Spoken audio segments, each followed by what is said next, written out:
Bom, queria, em primeiro lugar, agradecer a presença e dizer que hoje essa roda de conversa ela celebra o lançamento de 2 vídeos que a gente produziu, que a gente vai ver já já, a partir da exposição Pequenas Áfricas, o Rio que o Samba Inventou. Essa é uma das ações que a gente fez, o IMS fez, em torno dessa exposição, que fica em cartaz até domingo que vem, dia 21 de abril. Então, recomendo, quem ainda não viu, veja, ou veja de novo depois dos vídeos. Inclusive, várias das imagens e músicas que estão no vídeo, que vocês vão ver, nos 2 vídeos, são do acervo do IMS, não todas, mas grande parte delas, assim como músicas também. Então, até quero aproveitar para agradecer a Bia Paz Leme, que é coordenadora de música do IMS, não está aqui, está no Rio, mas ajudou muito, e a Júlia Convence, que está aqui, é coordenadora de iconografia e também colaborou com a gente nesse projeto com as imagens. A ideia geral desse projeto foi trazer uma visão de fora. Uma visão de fora, eu falo assim com muitas aspas, porque a gente está falando de 2 países, 2 culturas que têm muita semelhança histórica, cultural, mas ainda assim dá para dizer que é de fora, porque são angolanos e que a gente procurou trazer a visão deles sobre as histórias e os temas que são tratados na exposição Pequenas Áfricas. Nesse sentido, foi muito importante a parceria que a gente fez com a Casa de Angola, né, o Centro Cultural Casa de Angola em São Paulo, que está aqui representado pelo Isidro, que é fundador e diretor, né, escritor, artista, enfim, depois eles vão se apresentar. A ideia é que a gente primeiro assista os vídeos, depois eu passo a palavra para cada um deles e a gente abra para conversa. Eu queria só dar mais um recado. Bom, então está aqui o Isidro, a Jéssica, o Leonardo. É muito importante também citar, está aqui participando da conversa a minha colega Abad, que é aqui do IMS, da área de educação. A Abad também colaborou com a gente nesses 2 vídeos, recebendo os artistas, fazendo visita guiada na exposição, fez essa mediação. E não é por acaso que a gente está fazendo essa conversa aqui no 9º andar, porque nesse espaço o educativo do IMS desenvolve, desde que começou a exposição Pequenas Áfricas, desenvolve um projeto chamado Ocupação Pequenas Áfricas de São Paulo, que tem o objetivo de refletir sobre os temas da exposição, pensando no contexto de São Paulo.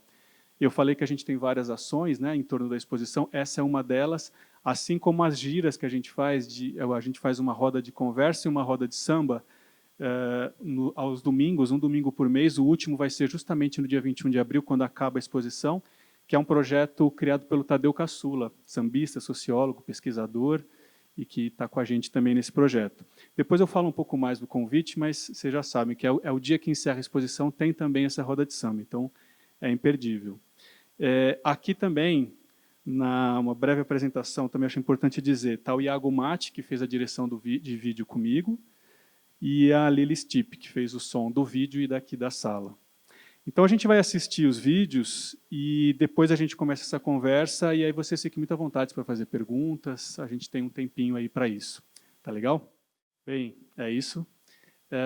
Só dar uns recados importantes que eu acho que eu não falei no início. Para quem chegou agora, muito bem-vindo, bem-vinda, bem-vinde. Esses vídeos estão disponíveis já no canal do IMS no Spotify, no YouTube. Então fica o convite para quem quiser ver, rever.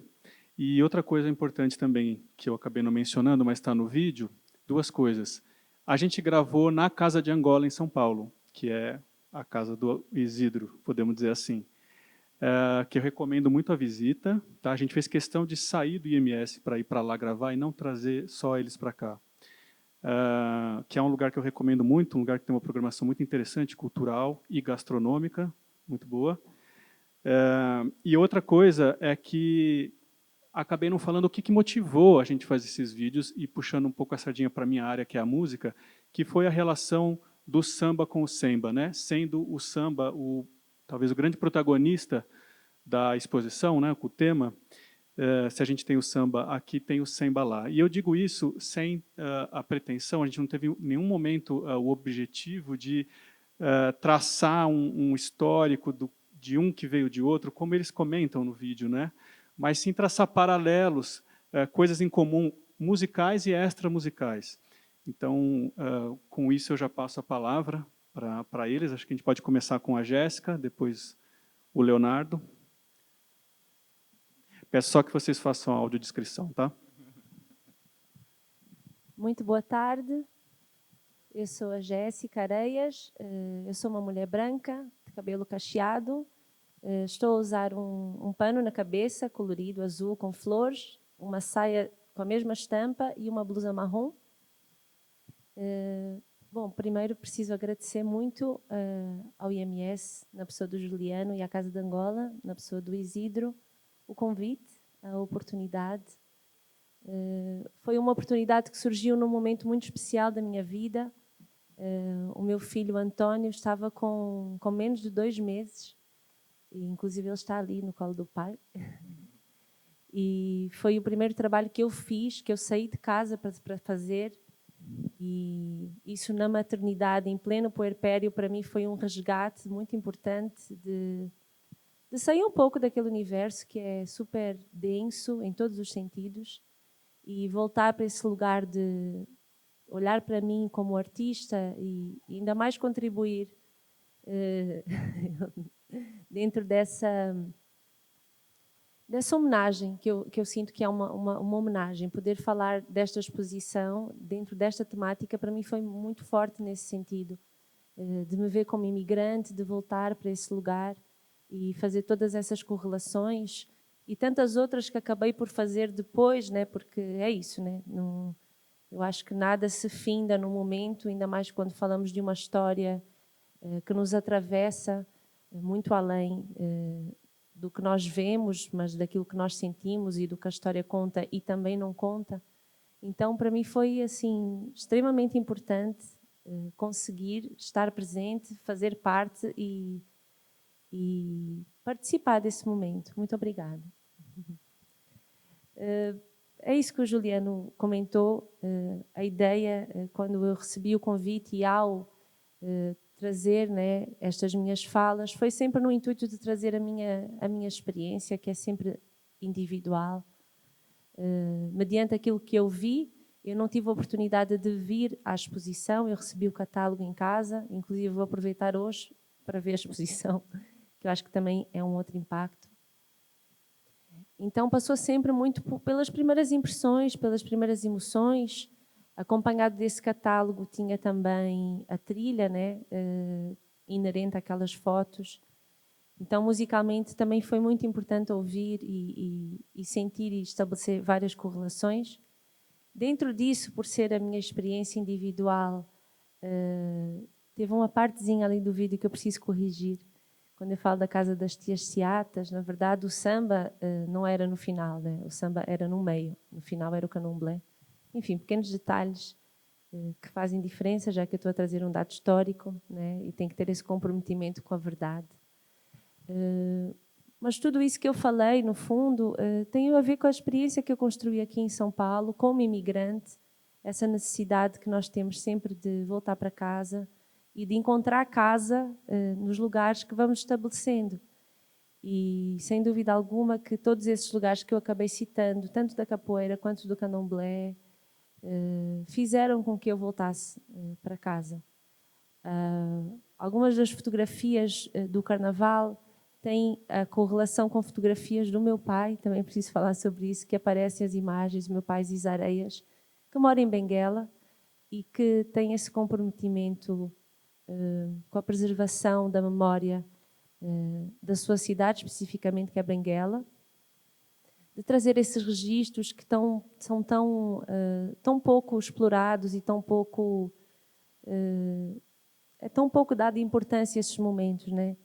Então aquelas fotografias também são dele e ele tem esse registro há muitos anos, não só do Carnaval, mas de diversas manifestações angolanas e não só, né? O retrato do dia a dia das pessoas. Eu acho que é isso, eu acho que eu vou conseguir desenvolver mais mediante as perguntas. Obrigado, Jéssica. De fato, no vídeo da Jéssica, a gente tem as únicas fotos que não estão na exposição, que são do pai dela, Ziz Areias. E quando ela pediu para colocar e a gente viu as fotos, a gente falou, é claro, né, que a gente vai colocar. E tem uma música também que não está na exposição, que é a do André Mingas, né, é Luanda. Aliás, ela falou das músicas da exposição. Se vocês forem ou ainda não foram, enfim, enfim, quem já foi, tem uma parte muito bacana da exposição que é uma teia do samba, né, que tem todas as relações ali de parentesco, de ancestralidade, de musicalidade. E ali tem uma playlist que a Bia Paz Leme fez, né, coordenadora de música do IMS, que recomendo muito. Dá para você procurar por compositor, por intérprete, por década. Então, é um passeio incrível. Vamos lá, Leonardo. Tá. Boa tarde. Eu sou Leonardo Matumona, sou um homem negro de cabelo crespo. Estou usando lente, óculos de lente claro. E estou com um pano, né, com vestido de tecido africano, né, com estampas coloridas. E é isso. E eu também começo agradecendo mesmo o convite, né, do IMS, né, com a parceria com Casa de Angola, né.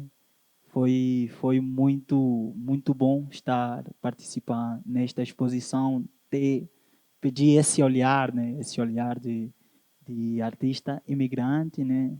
Nunca tinha recebido um convite parecido, né, tipo de ter uma visão sua, né, numa exposição. É sempre show, participar participar em gravações, mas convite desse gênero foi uma estreia para mim, né? É uma estreia muito boa. Eu tive o privilégio, né, de vir aqui, né, com a Abad, né? A Abad fez um overview. Logo que eu entrei, eu me situei, sabe? Me coloquei em vários lugares lá, das imagens que eu via, das casas, do cuidado que as mulheres tinham com a cozinha, né? Cozinha sempre limpa e tal. E alguns detalhes, meros detalhes, detalhes pequenos, né? Que te remetem a minha mãe fazia isso, então a minha avó fazia isso, entendeu?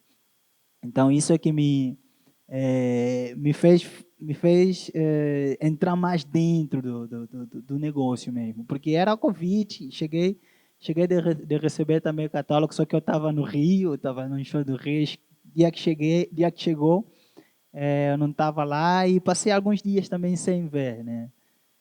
No dia antes de vir mesmo na exposição é que dei uma olhada, tudo a ver, tinha tudo a ver, desde pensar, né, que a instituição teve, uma instituição grande como Morales Salles, né, de buscar esse olhar, né? Então, isso nos valoriza muito, nos faz sentir que não estamos e tem pessoas, né, tem instituições que estão a olhar para a gente, né?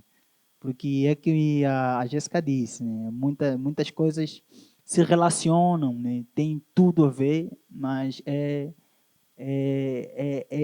feito de tudo para se apagar, né? Propositalmente se apagar. Então, essas coisas que faz, não, a gente tem que levantar a voz, falar, né, das coisas que mais nos unem, né? Por exemplo, Angola, Brasil, tem tudo a ver, tem tudo a ver. As imagens, mesmo do carnaval, né? Espírito, tava no dia que eu estava conversando com a Badi, né? E eu estava falando para ela em questão de carnaval mesmo, né? Que hoje é feito, até hoje é feito na rua. A gente fazia isso, se deguisava, se pintava, né? Nem conhecia ainda o carnaval do Rio de Janeiro, no carnaval do Brasil em geral. Mas já tinha esses costumes, já tinha esse aspecto, né? Os dias também são juntos, né? Se formos abater. Então tem tudo uma ligação de povos, né? Que é apagado talvez, que é apagado, mas exposições como esta fazem reaviver, né? Vendo vocês também virem aqui, ninguém foi obrigado a vir, né? Todo mundo com a vontade mesmo, não, de conhecer, isso nos motiva mais, né?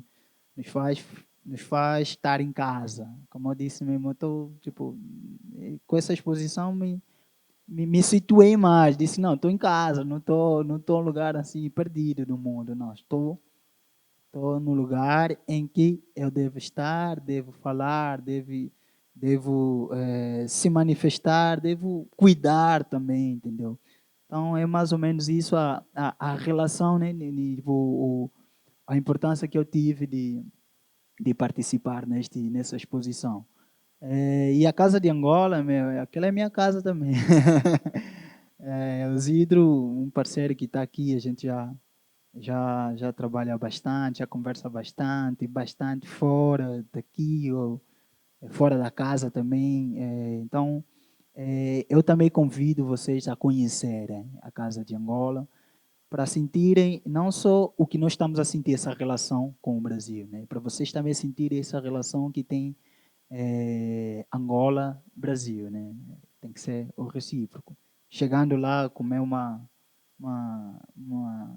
feijão de óleo de palma, né? Mofete. Aí, quem conta melhor foi o Juliano que eu encontrei lá, se deguisando. É muito bom ter essa relação, ter essa percepção de que estamos juntos neste barco aí. Obrigado. Passar a palavra então para o Isidro agora, Isidro Sanene. Amimuele, Amanjangue. Podem ficar tranquilos, eu me expressei aqui na língua Umbundo, né, que praticamente é uma das línguas mais faladas em Angola, depois da língua portuguesa, né, que significa muito obrigado, meu irmão, Amanjangue é irmão. E para mim, de facto, é um privilégio, é uma honra, não é? Termos feito ali esta parceria. Quero agradecer muito o Instituto Moreira Salles, especialmente na pessoa do Juliano Gentili, não é? Que pronto, pensamos ali nessa questão do projeto em si. Na época estava em Angola, no intercâmbio, né? A Casa de Angola tem realizado intercâmbio cultural entre Brasil e Angola. Levamos praticamente 35 mulheres pretas, né, para poder visitar Angola, conhecer o país, fazer uma imersão cultural, não é? E de lá conversamos e depois dali, eu havia dito que teria que ter 2 semanas, não é? Já não disse, não, 2 semanas não dá, vamos avançar, porque até porque a proposta em si do tema da exposição ele é muito interessante, o samba que o Rio inventou. O que tem de Angola nisso? Né? Daí começamos a mapear, pensar em artistas. Daí nós começamos olha, né, eu acho que tem tudo a ver, não é, com Angola. Aliás, acho que praticamente, digamos que 80% do Brasil sobre cultura brasileira tem a ver com Angola. Estamos a falar de 60% dos escravizados que vieram aqui no Brasil e saíram de Angola, respectivamente nos lugares como Benguela, Moçambique, Luanda, não é? Então, eu tenho dito que a maior parte dos afro-brasileiros é Congo-Angola, né? Até porque antigamente Angola e Congo era a mesma coisa, não é? E começamos a ter mais ou menos uma ideia, uma proposta da concepção, né, de como seria isso. Na primeira semana que eu cheguei na Índia, não é? Acho que foi isso. Cheguei aqui, não conseguimos conversar, estava muito, né, com muitas coisas. Aí na Índia foi quando começamos a pensar, olha, vamos fazer isso. E chegando aqui foi muito interessante, não é? Essa proposta e acredito que foi desafiador, mas foi muito bom, muito gostoso, como vocês ouviram aqui na pessoa da Jéssica e do Leonardo, que são praticamente 2 grandes músicos, cantores angolanos aqui no Brasil atuando, não é? Obviamente tem outros músicos, né? Mas acredito que eles 2, acredito que são os que mais circulam, né? Então, e obviamente o que eles trazem dentro da sua musicalidade tem um contexto, tem uma história e contam sobre o lado de lá, não é? Então, a princípio, quando pensamos nessa discussão, nesta conversa de pequenas Áfricas, porque estamos a falar de Áfricas, são várias Áfricas, não é? Até mesmo em Angola, por exemplo, quando se fala de uma cultura Bakongo, por exemplo, é diferente de uma cultura dos umbundos, ou vimbundos, por exemplo, de Choco e Vianeca, não é? Até porque o termo Angola quer dizer reinos, não é? Praticamente estamos a falar de um país com a conotação de vários reinos. É como se fosse talvez uma Espanha com reino autônomos, né? Só que A questão da colonização foi brutal, né, que decidiram colocar todas as etnias, né, em um único lugar e ter apenas um único representante. Eu acho que isso é um dos grandes problemas nossos, né, porque, por exemplo, se tu fores para a Europa, vocês não vão encontrar, por exemplo, grupos étnicos de Portugal, o grupo étnico da França, né, da Alemanha. A Alemanha são germânicos e ponto final. Não tem tantos outros em um único lugar, não é? Então, acredito, né, que praticamente isso não é só uma crença, mas a história nos diz praticamente que Angola contribuiu de uma maneira assim muito forte na construção da identidade popular brasileira. Tanto que, se nós formos para centros culturais, dificilmente se vai falar, por exemplo, de fado. E fado, obviamente, é uma cultura portuguesa, né? Mas falamos de capoeira, não é? Falamos de miracatu, né? Falamos de jongo, enfim, né? Várias manifestações que têm uma relação muito grande com Angola, até mesmo no dialeto brasileiro, como, por exemplo, a palavra cafuné, dengo, não é? Moleque, são expressões da língua nativa de Angola, que não é dialeto como algumas pessoas falam. É uma língua no mesmo nível que as línguas europeias.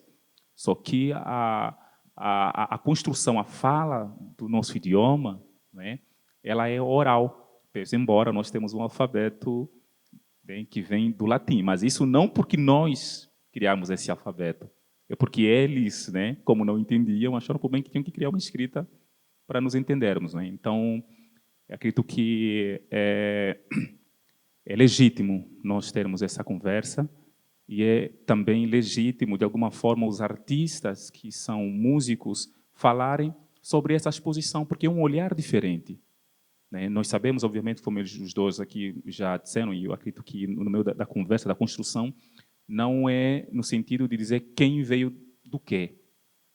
Porque isso está claro, obviamente, que qualquer preto que está aqui saiu de lá. Né? Está claro. Mas é muito perceptível no convívio social, na forma. Não é? Então, basicamente, a proposta toda foi muito mais no sentido mesmo de estreitar os laços, né, culturais entre Brasil e Angola, porque Angola sabe muito do Brasil, mas o Brasil não sabe nada sobre Angola. Nós vimos isso. Eu mesmo fui aqui professor durante 8 anos aqui no Brasil no ensino médio, professor de língua portuguesa. E, por exemplo, quando entrava em sala de aula, os alunos perguntavam-me: professor, onde tu aprendeste a falar português? Não, mas eu sou angolano. Ué, mas Angola fala português? Não é? Então, nós vimos aqui, até mesmo nas manifestações, por exemplo, quando fala de carnaval ou na capoeira, tem várias canções que remetem-se muito a Luanda, remetem-se muito a Benguela, mas as pessoas não sabem. Então, sempre é uma ideia, é uma imaginação. Então, por isso que eles falarem aqui sobre essa experiência, sobre essa conexão, essa relação existencial, essa relação, porque, querendo ou não, isso é uma partilha de uma memória ancestral. Né? Então, porque não se pode falar de uma África sem os africanos. Inclusive, às vezes, tenho conversando aqui com o Juliano, porque muitas das vezes aqui no Brasil é assim. Né? Vamos falar de África? Ok, são os nossos irmãos por direitos ancestrais, os brasileiros, afro-brasileiros, falando sobre África. A consciência negra fala sobre África. Mas onde estão os africanos? Bem, talvez é muito mais interessante falar uma África mítica, uma África lá atrás, mas há uma África atual. Há uma África que não parou com o processo da escravização. Então, como vamos trabalhar com esta África? Leonardo, ele havia dito que a questão de que quando se cantava o samba era nas línguas nacionais e era codificada. Né? E a Jéssica havia dito que o movimento do samba e samba praticamente surgiram como um ato político de resistência. Né? Então, temos muita coisa em comum.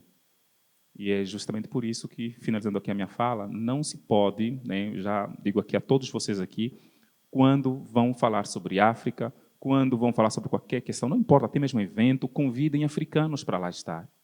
temos bons músicos africanos, temos bons artistas africanos, temos curadores africanos, temos escritores africanos, temos poetas africanos que podem, de alguma forma, colaborar.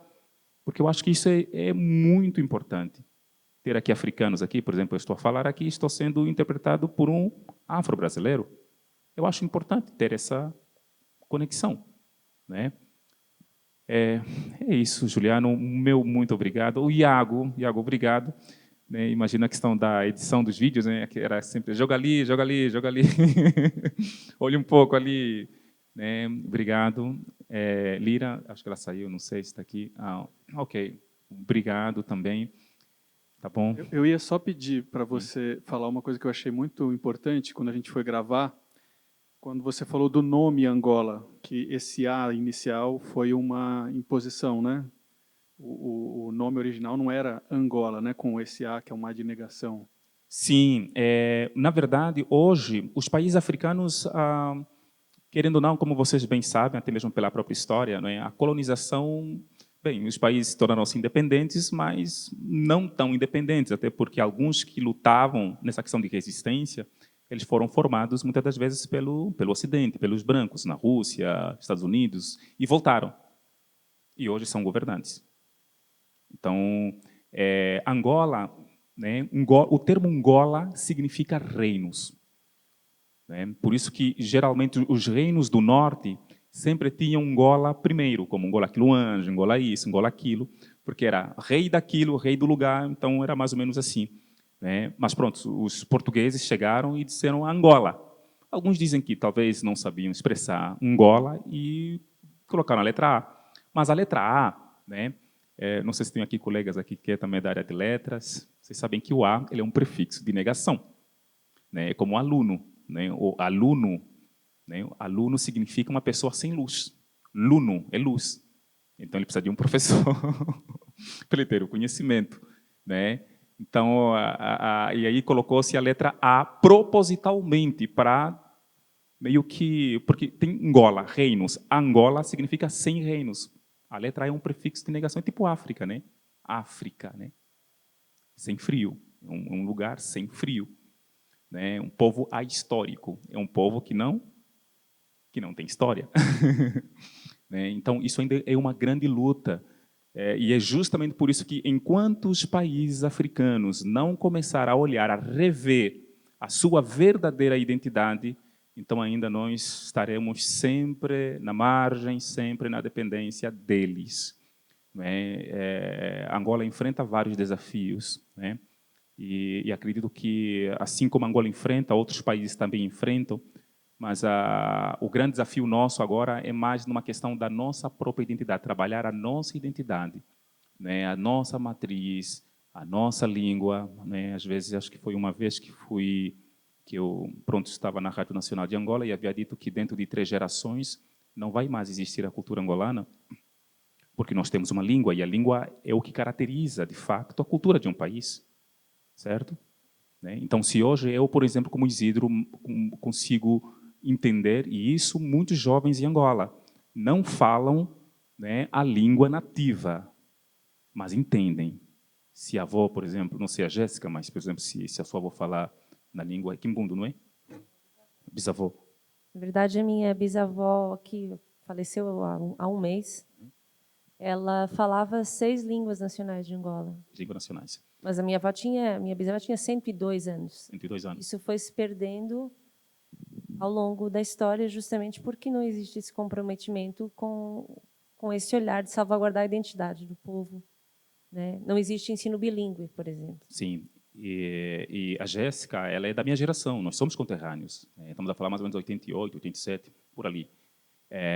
Por exemplo, eu não sei se ela fala com fluência a língua nativa, mas posso dizer aqui para vocês que uma boa parte dessa geração, da nossa geração aqui, né, não fala a língua nativa, mas entende.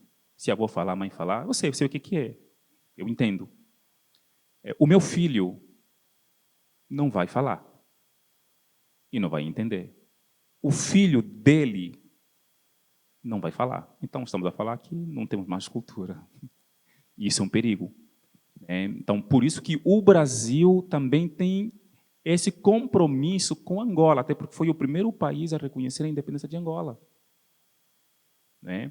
Então, para o Brasil salvaguardar a cultura popular brasileira, né, é muito importante também que possa, de alguma forma, porque se Angola perder a cultura, o que vai ser do Brasil? As próximas gerações, então, o que vai ser? Se hoje um preto brasileiro nem sabe mais que lugar é da África, se vai, por exemplo, em Angola, quando chega em Angola, está em Luanda, diz que está na África. Mas quando está na França, ele diz que está em Paris. Obrigado, Isidro. As tias tiveram essa importância de ensinar para as gerações de agora, para a minha geração. Enfim, acho que as tias elas são ainda uma figura muito presente. E é isso, eu tenho uma tia que me ensina sobre ancestralidade. E as tias da exposição fazem isso. Então, esses vários saberes que têm a ver com a partilha, que tem a ver com a comida, que tem a ver com a festa, que tem a ver com o cuidado, que tem a ver com o candomblé, com a umbanda, que tem a ver com as ervas que tia Celina colocou lá embaixo. Então, acho que todos esses saberes eu vi, de alguma forma, passar por essas questões que vocês trouxeram. E queria pontuar também, eu acho que o quanto o vídeo ele é muito fotográfico, assim, né? O quanto vocês foram selecionando fotografias e trazendo o quanto essas imagens são parecidas com Angola, são parecidas com lugares que vocês se lembram, mas uma das coisas que eu mais pensei na exposição foi sobre esse direito de fotografia, esse direito de registro das pessoas negras. Quando o Juliano fala da árvore lá embaixo, a coisa que mais me pega na árvore são os vários nomes que não têm foto.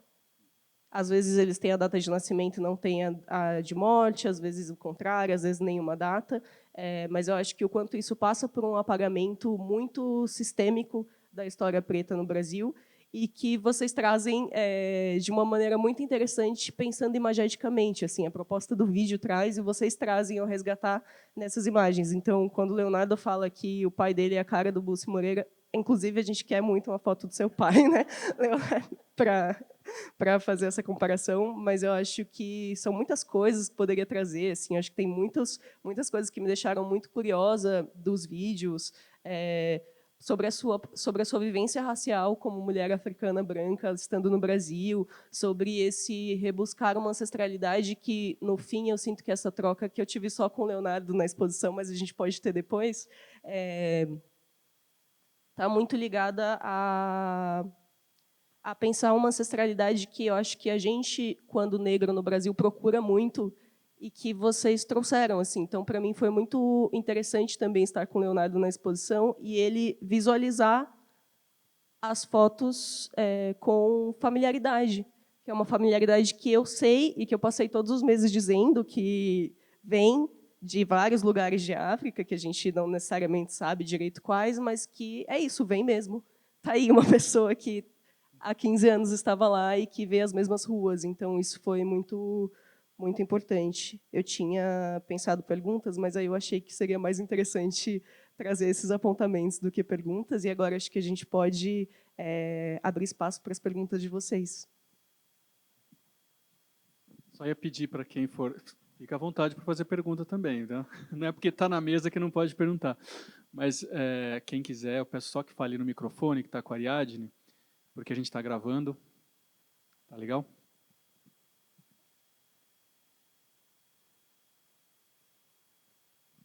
Eu sei que, depois de uma pergunta, todos vão querer perguntar. Eu vi que alguém levantou a mão aí.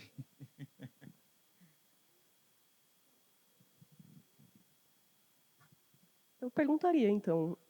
Manda ver. Eu perguntaria para a Jéssica. Eu realmente fiquei...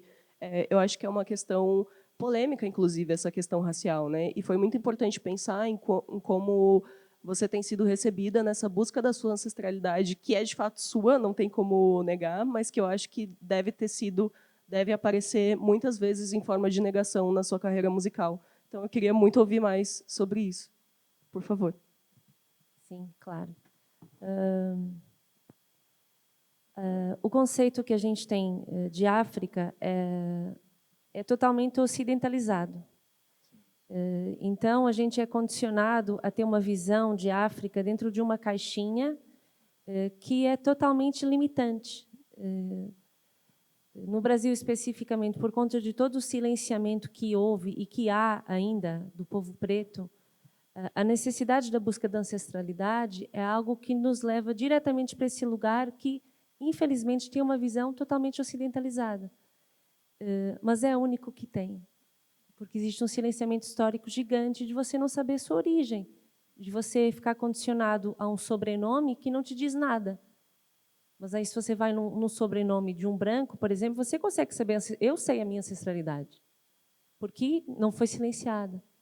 Mas o fato de a gente ter uma bolha que nos condiciona a uma visão totalmente ocidentalizada faz com que eu, como uma mulher africana branca, não seja vista como africana, justamente porque tem essa questão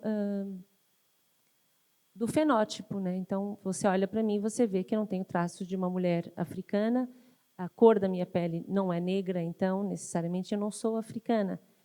E até aí está tudo certo, porque eu entendo que o problema, o buraco, é muito mais embaixo. A questão que eu levanto sempre não é no sentido de me vitimizar, nem de dizer que cadê meu reconhecimento? Não, não é sobre isso, mas é sobre entender que, como angolano, eu tenho algo a dizer. E, como artista, eu carrego tudo isso na minha arte. E eu vim para o Brasil justamente porque me senti totalmente identificada e muitas vezes eu sinto que a minha arte não chega a alguns lugares porque as pessoas olham a minha foto. E aí elas não se permitem escutar o que eu tenho a dizer. Mesmo que seja dentro da minha experiência como mulher africana branca, que necessariamente vai ter uma carga branca, colonizada, muito forte. Isso é óbvio.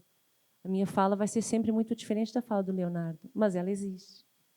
Então, eu até, quando a gente estava fazendo a edição do vídeo, até falei isso no vídeo, depois a gente até considerou e tirou, porque eu falava sobre isso, sobre esse alerta, não só em relação a isso especificamente, mas nós somos condicionados a limitar as nossas visões para o mundo. Isso faz com que a gente não conheça e não aprenda sobre uma série de coisas que nos formam como cidadão. Isso, especificamente no Brasil, condiciona um lugar muito, muito bizarro, que limita, inclusive, a compreensão de África, a sua compreensão como afrodescendente, sabe? E, sobretudo, as correlações, né? E aí volta de novo para aquele ciclo vicioso que é um olhar ocidentalizado, que diminui a África a um lugar que é muito pequeno. A África, que é falada no Brasil, de uma forma geral, é muito muito pouco perto. Como o Isidro estava falando, em Angola existem mais de 50 línguas catalogadas, sem contar com as outras que nem sequer são mencionadas. Quando a gente fala de língua, a gente fala de identidade, a gente está falando de uma etnia que tem uma história riquíssima e que está sendo silenciada todos os dias. E aí, como o Isidro fala, né? A pessoa vai para a África, vai para Angola e fala que foi para a África. Gente, olha isso. Quando a gente fala foi para a África, olha quantas Áfricas a gente não silenciou. Então, não sei se eu fugi muito, mas eu acho que é nesse sentido, né? Obviamente, eu não sou vista como africana, como angolana, mas eu entendo que o meu papel vai muito além de ser vista nesse sentido, sabe? Mas ele existe e eu vou continuar com a minha contribuição, porque eu nasci para fazer isso. Show, obrigada. Só pontuando aqui que a Jéssica estava falando, esta questão de matar uma identidade, né, de silenciar uma identidade, isso vem mesmo logo na chegada, né, do colonizador e tal. Eu aqui estava a falar, tá me apresentar como Congo-Angola, né? Por exemplo, no Congo, na República Democrática do Congo, que também foi fundamental em construção do Brasil, existem mais de 300 línguas, mais de 300 etnias, né? Existem 4 línguas nacionais, né? Mas essas línguas, elas foram forçadas, né? Foram levadas a um desvio de não se falar, né? Isso colocaram mesmo na juventude, tanto em Angola, tanto no Congo, mesmo na juventude, negar a sua própria identidade, né?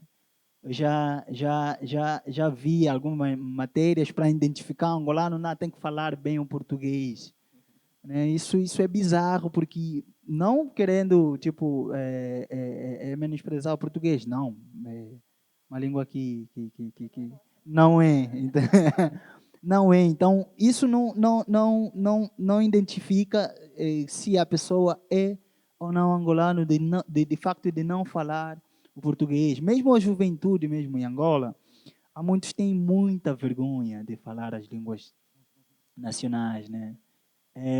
Inclusive, eu tenho um primo que nasceu no Banza, Congo, que era a capital do reino do Congo, né? Ele veio em Luanda, ele sentia vergonha de falar o Kikongo, e de tanto sentir vergonha, ele acabou esquecendo. Entendeu? Então, isto é muito profundo. Hoje, a juventude, quando o Isidro estava falando desta questão de aos poucos estamos a matar a nossa cultura, né? Isso é real hoje, né? Você vê um jovem angolano, um jovem congolês, um jovem africano, ele se espelha muito no europeu, espelha muito no americano, né? Vê como branco, como um modelo. Isso entrou até nas línguas nacionais, tipo, em Lingala, quando você fala Mundele, Mundele é homem branco, né? Mas isso vem de palavra francesa que é modèle, né? Modèle, tipo, e aí começou a pegar essa conotação, essa acentuação. É palavra mesmo que foi introduzido dentro da língua, que é Mondele, né? Tipo, Mondele é um homem branco, então a conotação de branco como se fosse modelo, né? Então, é algo a espelhar, né? Entendeu? E isso hoje em dia tem uma outra percepção, né? Quando fala mesmo de racismo, tipo, eu não, estando em Angola, estando no Congo, eu não sofri isso, né? Tipo, mas quando saio, esses ataques me remetem a repensar do meu crescimento, me remetem a repensar muitas das coisas importantes que eu deixava para trás, e hoje, mesmo sendo de lá, mesmo nascendo lá, hoje estou resgatando também. Estou resgatando a minha identidade, estou procurando, estou buscando. Mas eu tinha todo o leque lá na minha terra, tinha toda a gama aí de aprender com tanta facilidade, mas a realidade da vida, estando num país que realmente me fez enxergar algumas temáticas, me fez buscar, não, eu tenho que buscar o que é da minha essência. E eu sinto esse perigo de ao longo dos anos indo perdendo, né? Indo perdendo, porque o que está lá, o que está dentro da capital, Luanda, em Angola em geral, ele tem outro lado como espelho, mas eu tenho o inverso, entendeu? Então, esse lado só estando, vivendo algumas circunstâncias, passando por alguns momentos, aí você vai enxergar mais o que é seu, a sua essência, a sua ancestralidade. Gente, façam as perguntas, acho que já estamos indo para o final, né? Já. Ainda dá tempo de fazer algumas perguntas, tá bom? Alguém ali quer fazer uma pergunta? Oh, maravilha. Boa tarde, estou muito emocionada de estar participando desse evento. O meu nome é Bia Fioretti, eu sou uma mulher branca, estou com uma roupa vermelha. E a minha pergunta, antes eu vou fazer falar de uma pequena vivência que eu tive no continente africano. Eu tenho um trabalho de resgate do feminino através de parteiras. Eu fotografo parteiras pelo mundo. E eu tive um convite de ir para a África do Sul para falar sobre um diálogo entre parteiras, levando as parteiras do Brasil para a África do Sul. Eu fiquei um bom tempo lá e tive uma experiência de ficar com uma família africana, que são descendentes de holandeses, e eu senti um conflito cultural muito grande, mesmo sendo uma mulher branca, e eles, mesmo a cor da pele sendo a mesma. Eu tive uma experiência de conviver com uma família de descendentes ingleses E também eu me sentia como um visitante, os hábitos eram muito diferentes. E eu tive uma experiência maior com uma família Zulu, de descendentes Zulus, aonde eu entendi e senti muito conforto com religião, com cultura, com música, com alimentação. Porque quando você vai visitar uma pessoa, é uma coisa, mas você ficar morando, vivendo na casa dessa pessoa, você sente essa diferença. Então, não sei se isso foi uma impressão pessoal minha, mas a minha pergunta para vocês é, dentro da experiência que vocês têm de encontrar no Brasil as referências de África, em termos dessa questão de cultura, alimentação, religião, vocês sentem essa afinidade como eu senti dentro da África com a família de descendentes zulus? Essa é a minha pergunta.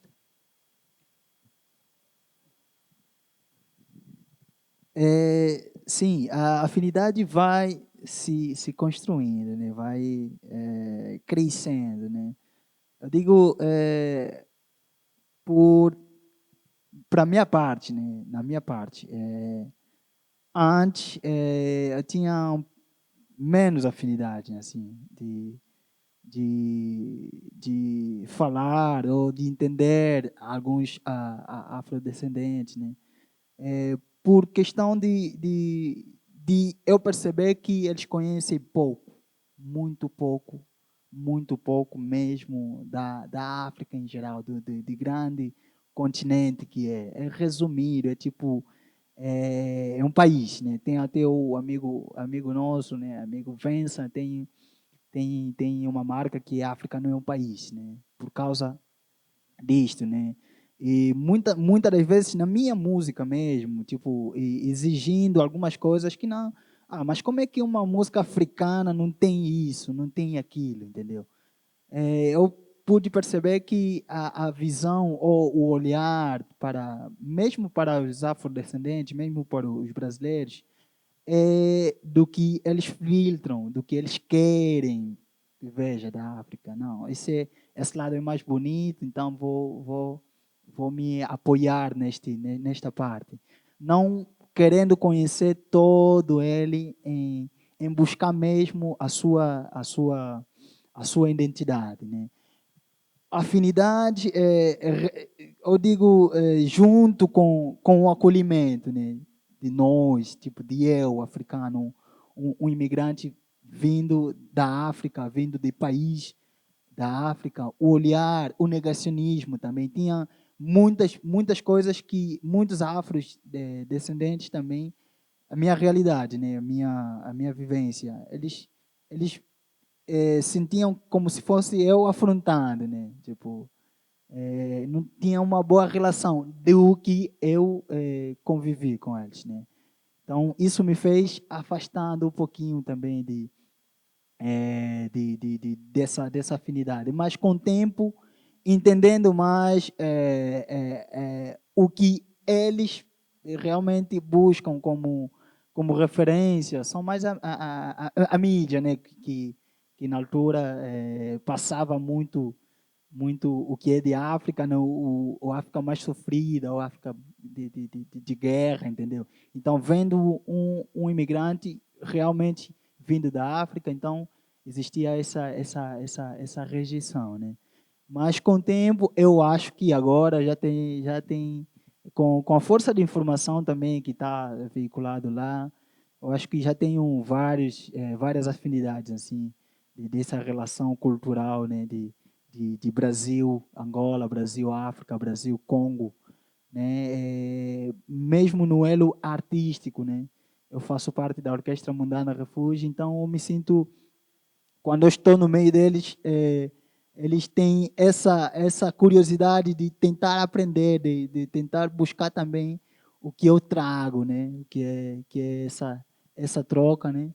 Então, quando existe esta ligação, quando existe conversa, quando existe entendimento, eu acho que aí vem crescendo essa afinidade. Hoje em dia, eu mensuro isso a 50%, né? Que eu tenho dessa relação do meu povo e do Brasil, dos afrodescendentes, né? E também as brigas, as lutas, né, dessa identidade são meio que separadas, né? Eu digo sempre que existe algum outras pessoas que têm um certo interesse por detrás, né? Eu estava com meu filho recentemente agora, né, no shopping mall, eu passeando com meu filho.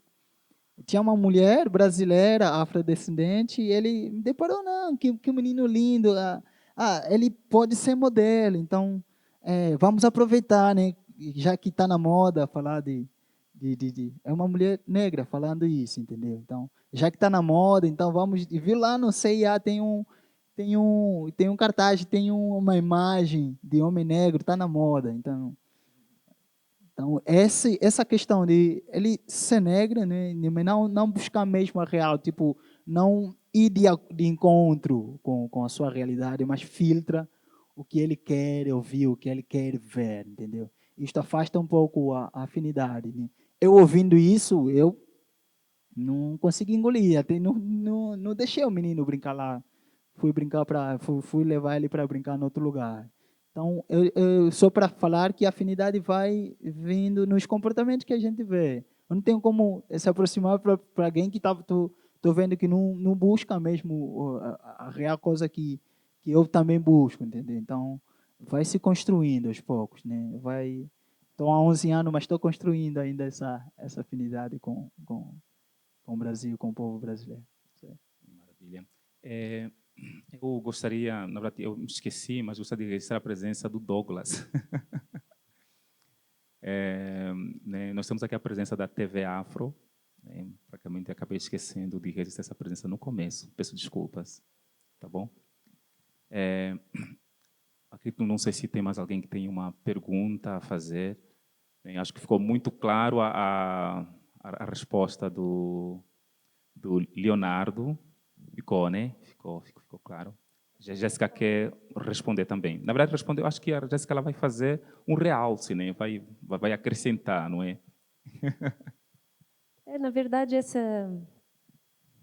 que a gente estava comentando, né? De ser uma mulher africana branca, tem muitos viés.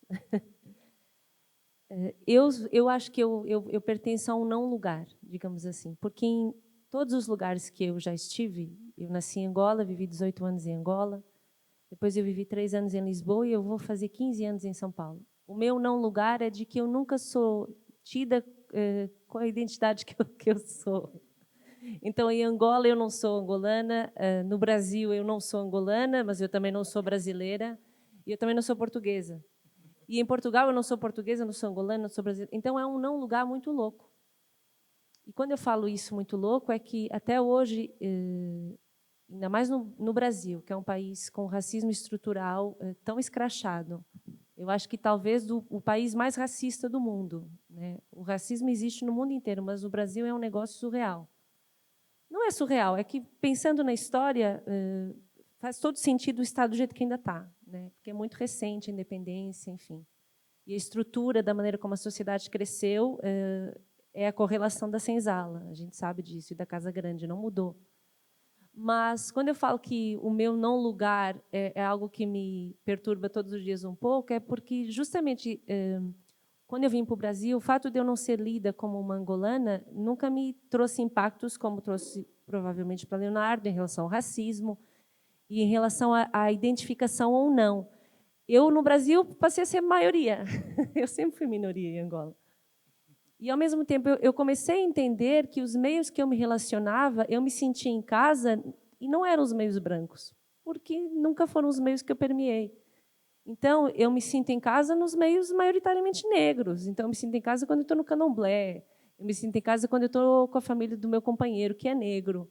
Eu me sinto em casa em meios que são maioritariamente negros. E eu sou uma mulher branca. Então, isso reitera um pouco o lugar que a gente estava conversando, que é, no meu caso, ser branca é um detalhe, que não é um detalhe pensando na sociedade que a gente vive. Mas, quando a gente fala em identificação, isso tem a ver com os meios que você cresceu. E o que é para você o sentido de comunidade, de identidade, de jeito de estar, de ser, de existir e de não existir também. Então, eu percebi que eu era branca quando eu cheguei aqui. E isso é péssimo. É muito ruim ser branco. E aí, quando eu percebi que eu era minoria e que eu sou tida como minoria nesse meio que eu totalmente me identifico, que é o meio negro, eu penso, meu Deus, que lugar é esse, né? Então, é um não lugar, assim, sem dúvida. É uma pergunta assim que eu ainda estou desenvolvendo na minha cabeça. Vou tentar colocar da melhor forma possível e peço que vocês respondam também da melhor forma possível que vocês conseguirem, né? Mas tanto Leonardo como Isidro falaram sobre como a grande possibilidade da cultura angolana morrer, pensando em como os jovens angolanos hoje não falam mais as línguas nacionais, as línguas nativas. Acho que aqui no Brasil, no Brasil a gente tem muito essa questão, porque são muitas línguas nativas que a gente não tem nem acesso. A gente não tem acesso nem à nossa ancestralidade pensando em nacionalidade. A gente sabe, somos aqui brasileiros, mas a gente não sabe da nossa nacionalidade pensando na ancestralidade. Então, eu queria entender, pensando agora também na resposta que você deu à senhora, se vocês conseguem ver algum paralelo do jovem angolano hoje com o jovem brasileiro hoje, que é um jovem que, por mais que tenha atualmente consciência racial, depois também de toda essa luta do movimento negro, dos nossos mais velhos, os nossos mais novos também, mas se vocês conseguem identificar um paralelo para o bem e para o mal entre o jovem angolano hoje que ativamente deixa a sua história morrer e o jovem brasileiro hoje que ativamente procura a sua história, mas está muito longe dela ao mesmo tempo que não, e tenta traçar esse caminho de volta, sendo que esse caminho foi apagado historicamente, propositalmente. Se vocês conseguem ver um paralelo entre esses dois jovens negros separados por oceanos, mas que estão aí, enfim, são irmãos. Bem, essa resposta ela daria para um outro debate, né? Tem vários, viu, para a gente fazer. Sim, mas eu acredito que há sim um paralelo, né? Eu tenho dito que a fantasia que o afrodescendente tem sobre a África, ela serve para dissipar a fantasia que o africano tem do Ocidente. Bem, o que eu estou tentando dizer com isso? A juventude angolana ela é uma juventude... bem, porque em Angola vocês sabem que aconteceu o etnocídio, né? Então, sabemos que, obviamente, se pegar para um angolano dar uma quiçangua e uma Coca-Cola, hoje a juventude vai para a Coca-Cola, não vai para a quiçangua. Mesmo que a quiçangua seja, de alguma forma, algo, né, que tem a ver com a nossa ancestralidade e tal, mas melhor a Coca-Cola, melhor a Nike, melhor a Adidas, né? Então, sempre temos uma apreciação de que tudo que é bom sempre é do branco. Porque essa geração nossa, ela é uma geração que sempre olhou o branco como um salvador. Porque quando os nossos irmãos lutavam entre si, o branco vinha com o quê? A PAMI, a Oxfam, a Unicef, os Médicos Sem Fronteiras. Então, os brancos sempre estavam num lugar muito de que bonzinhos, não é? Isso. Mas, ao mesmo tempo, o que acontece, por exemplo, né, a juventude brasileira ela é uma juventude que tem um olhar, né, de uma preocupação, essa questão ancestral, muito parado, né, porque tem uma ideia ainda de uma África que parou no processo da escravização, como se a África atual, real, ela não existe. Qual é a África que existe? É aquela África lá, né? Ficou lá. Então, ainda não há uma conexão. Por isso que, querendo ou não, essa discussão é muito interessante, porque eu uma vez escrevi uma tese chamada Cabo USB, que é o cabo da ancestralidade. O brasileiro ele é como se fosse o celular. Ele está sempre ali, tentando procurar, tentando encontrar a sua identidade, mas sempre precisa de carga, ele sempre tem que carregar, carregar, carregar. O africano ele é o cabo USB. O que é o africano? O africano? O que identifica o africano não é o fato dele estar com um tecido de roupa africana, então ele não tem preocupação nenhuma em ter que mostrar que ele é africano. Então, estou aqui, e ponto. Né? Mas o que vai fazer com que o africano se preocupe é a preocupação do celular, que no caso é o brasileiro. Então, ou seja, o que vai permitir com que os dois se curem, porque são muitos buracos, são, né, muitos problemas dentro do movimento negro, tanto que é um movimento muito fragmentado, porque muitas das teorias, né, até mesmo de militância, que muitos movimentos negros trazem, é do branco, né, que dizia Garvey, né, enfim. Né, tanto que a esquerda e a direita foi criado para confundir os pretos. E hoje o continente africano se encontra na situação em que ela se encontra justamente por teorias de brancos. Então, o Brasil, eu tenho dito que o mundo só vai se curar do racismo se o Brasil se curar primeiro. Né? E isso vai depender muito dessa relação entre o Leonardo, né? O nosso irmão, porque hoje o brasileiro o afro-brasileiro, ele sempre olha para nós como africano como se nós fôssemos iletrados. Então, muitas das vezes ele olha-nos com, ele tem um sentimento até bom, um sentimento de tutela, como se ele não soubesse de nada. Mas o Leonardo, ele está aqui no Brasil, ele quer saber, ele quer trabalhar, ele quer fazer as coisas, e eu acho que talvez eu como brasileiro acredito que o que ele precisa ele tem que seguir as minhas pautas. Só que se ele for cristão, já não funciona mais para mim, porque a identificação aqui no Brasil, né, a identificação da juventude brasileira sobre essa questão, né, de pautas de racial, ela é uma identificação ideológica, não biológica. A identificação do preto, do africano, em relação ao outro, ela é biológica. Não importa o que seja. É preto, é o quê? Umbanda, candomblé, espírita, não importa o que seja. Você é meu irmão. Aqui não funciona assim. A identificação ela é ideológica. Então, você é preto, mas o que é que você pensa? Ah, é diferente. Então, você não é mais meu irmão.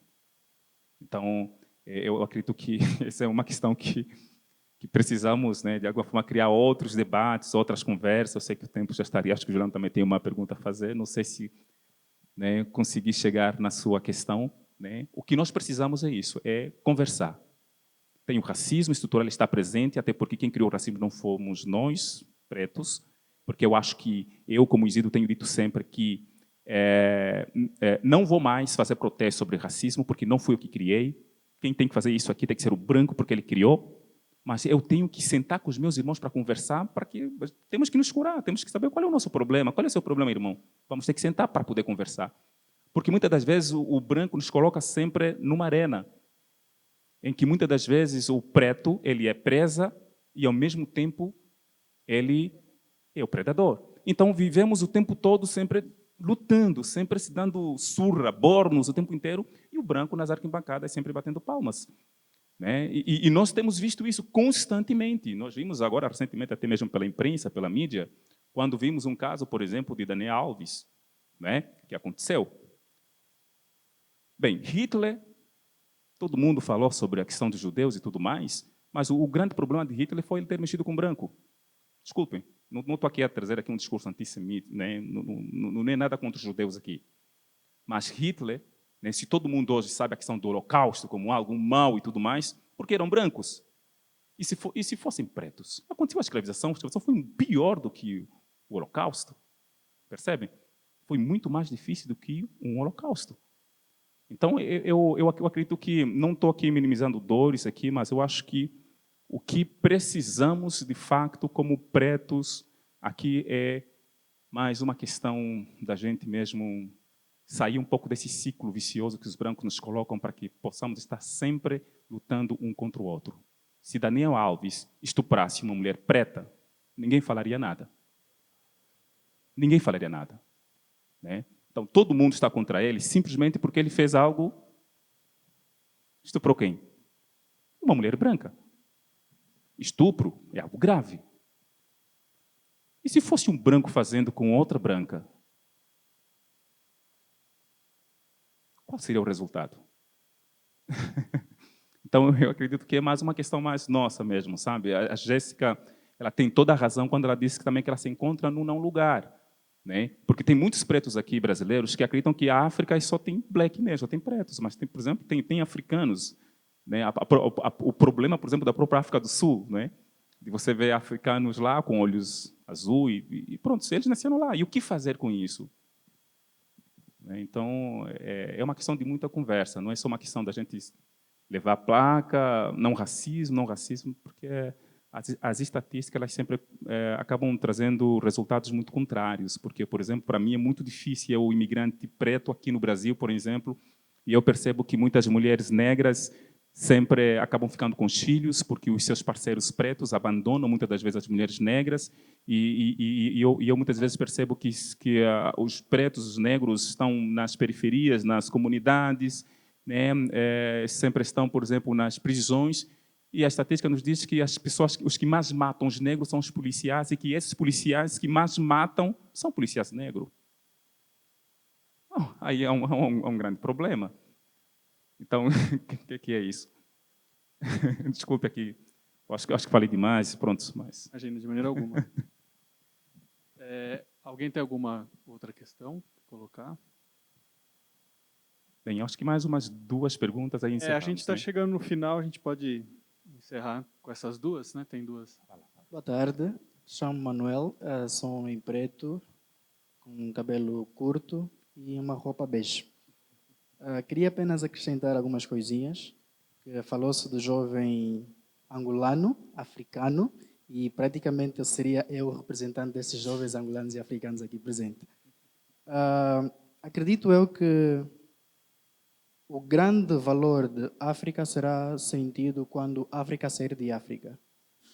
O que eu quero dizer é que falou-se muito das línguas nacionais e eu fui um dos jovens que pouco importava-se com as línguas nacionais. E quando cheguei no Brasil, senti a importância que as línguas nacionais têm para nós. Então, a África tem muito por oferecer, só que o africano sabe pouco do que ele tem e o que pode oferecer. Temos idiomas agora, como o Isidro, quando começou a falar, apresentou-se com um dos idiomas africanos, que eu sei que se eu repetir naquele idioma, apenas nós conseguiremos nos comunicar. Tem idiomas que se eu for falar, apenas o Leonardo vai perceber. Então, são riquezas que nós temos em comum. São riquezas que apenas nós conhecemos, só que a África não sabe disso.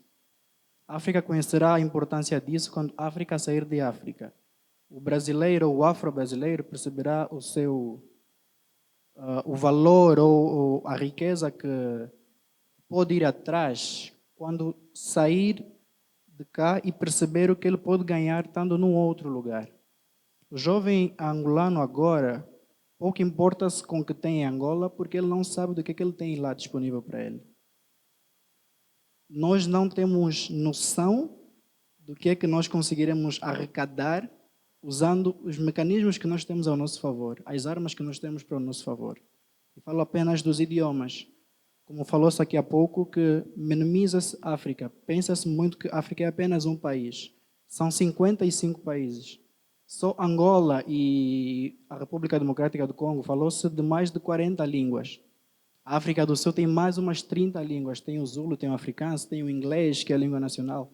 São várias outras línguas faladas em Angola, então são várias outras riquezas espalhadas por África. Só que a África, se calhar, não sabe disso. O africano que nunca saiu de África talvez não sabe disso. Então, quem está fora da África tem pouca noção do que se encontra em África. O Isidro falou sobre racismo, falou sobre várias coisas, só que eu queria tocar nesse assunto, né, de que o jovem angolano vai perceber, o jovem africano no geral, tem África branca, tem África preta, como já se falou, vai perceber do valor do que ele tem ao seu dispor quando ele deslocar-se de África. Quando ele sair da África e passar um tempo fora, ele vai perceber do que ele deixou lá para trás. Eu sinto isso. O Isidro falou com, acho que foi o Kimbundo, é Kimbundo, certo? Umbundo. Eu gostaria muito de ter aprendido Umbundo. Eu tenho certeza que talvez a Jéssica ou o Leonardo fale ou entenda um pouquinho do Kikongo, que é uma outra língua nacional, que eu deixei lá. E eu aqui vejo o valor que a língua tem. Então, quando o jovem despertar-se disso, ele vai perceber que, não, eu tenho que me tocar. Só que, infelizmente, ele só vai perceber isso quando ele sair de África. A África vai conhecer melhor sobre a África quando sair de África. É apenas isso que eu queria acrescentar. Obrigado. Só para... Não sei se posso dar adendo do que ele falou. Isso tem a ver com o que é nos passados, né? Desde a pré-classe até você terminar os estudos, né? Todo o processo da educação, todo o processo é feito por brancos, né? É feito por Portugal, né?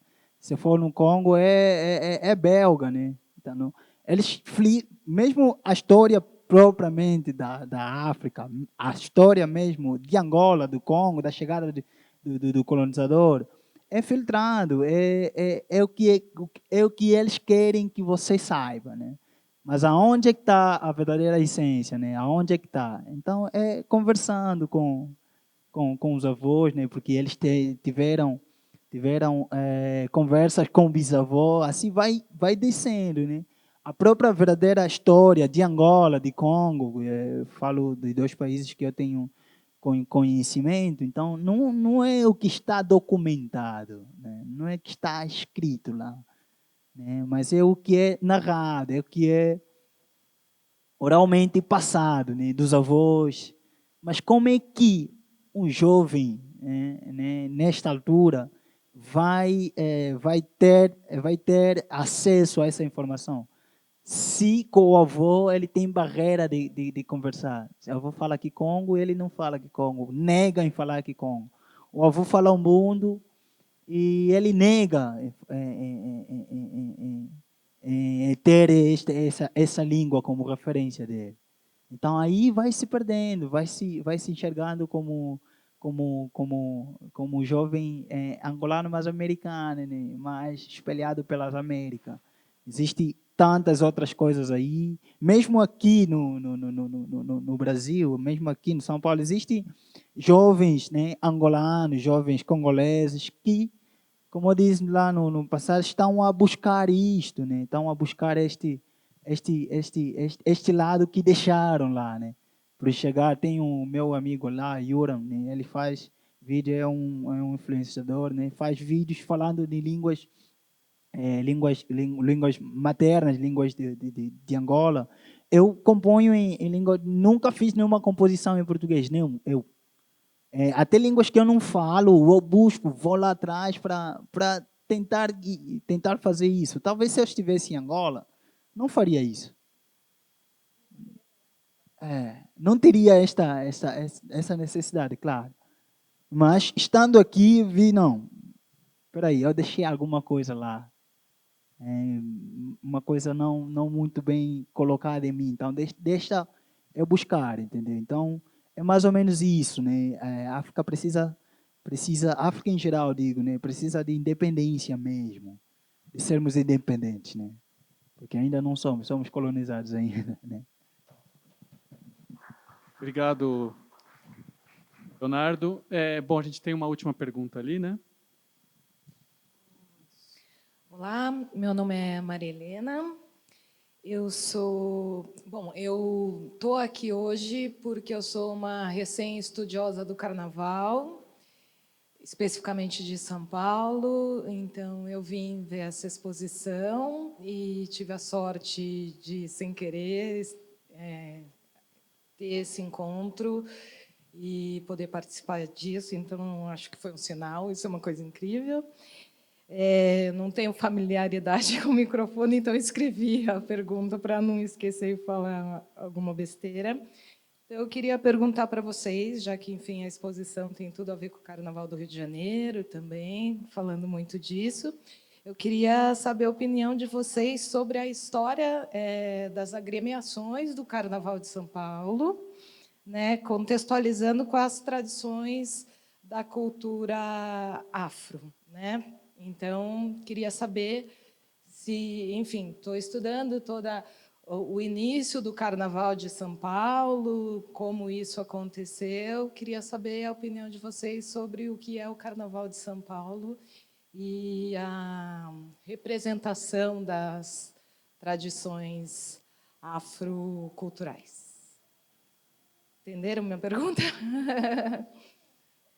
Enfim, já te vi bom, para quem quiser responder, para os músicos, a Jéssica, já te vi no Carnaval de São Paulo, participo do grupo dos Capoeira também. Então, enfim, é isso. A opinião de vocês sobre o Carnaval de São Paulo?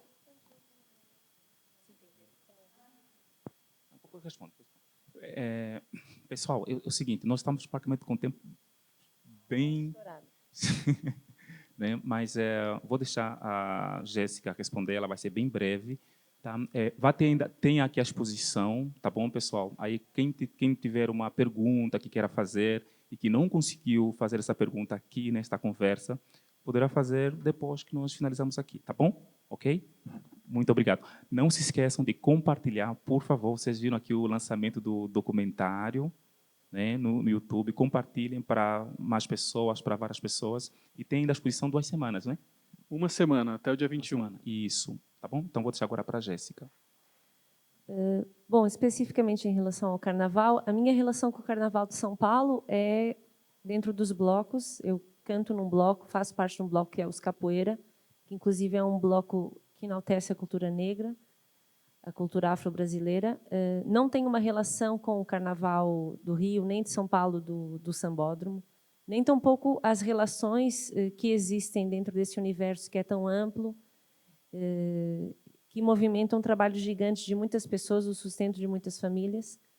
Mas o que eu posso dizer em relação ao Carnaval de Luanda, de Benguela, que é o que talvez eu tenha um depoimento que faça mais sentido, é que não é um movimento que é apoiado pelo Estado, por exemplo.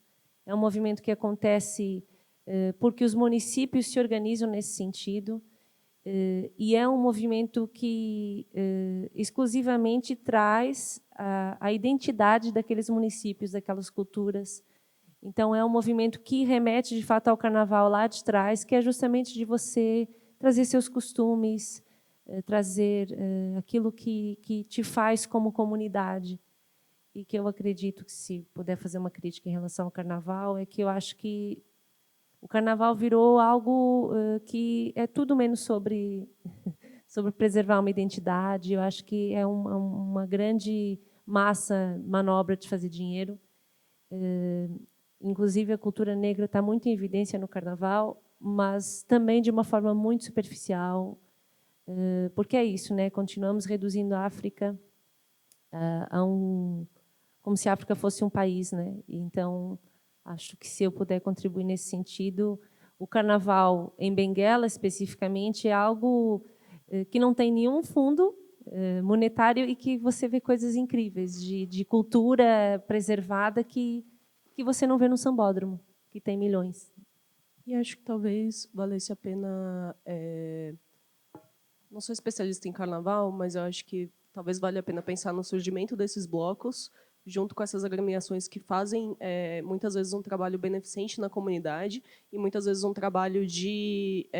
o quanto o movimento é isso, esses blocos que são majoritariamente negros, e eles têm muito a ver com o futebol de várzea, com o movimento também educador da população negra, que depois vai... E acho que, assim, que luta contra o movimento de um apagamento muito forte do samba em São Paulo, do Largo da Banana, por exemplo, na Barra Funda, que era um dos pontos principais do samba e que não existe mais e que nem é mais citado na história. Assim. Então, eu acho que vale a pena investigar esses inícios como inícios que têm muito a ver com a mobilização da população negra e que depois vão ganhando uma nova esfera, mas aí eu acho que já tem muito mais a ver com a dimensão que o Carnaval ganha no Rio de Janeiro, né?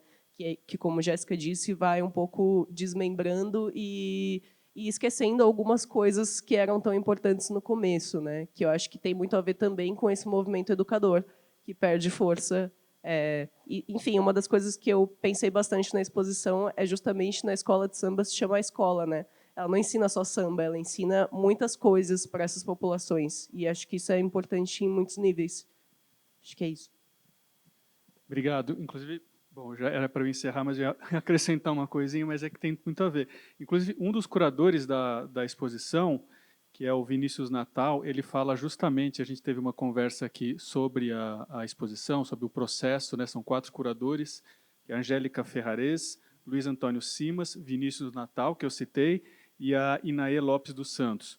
O Vinícius ele fala justamente que a escola de samba, como a Abade levantou, é talvez a instituição mais longeva, cultural e educativa, educacional no Brasil, a ponto de ser exportada, né, para outros lugares, além do Rio de Janeiro, mas para fora do Brasil também. Então, acho um tema importante. Eu recomendaria, para quem fez a pergunta aqui, falar com o Tadeu Caçula, porque esse é um assunto que ele conhece muito sobre o que a escola de samba é hoje, o que ela pode perder, o que ela pode ser, né? Eu acho que é um assunto complexo e que envolve muito o território das escolas. Ele é da Casa Verde, que é um bairro muito tradicional em São Paulo, tem várias escolas de samba na Casa Verde, para falar do contexto de São Paulo.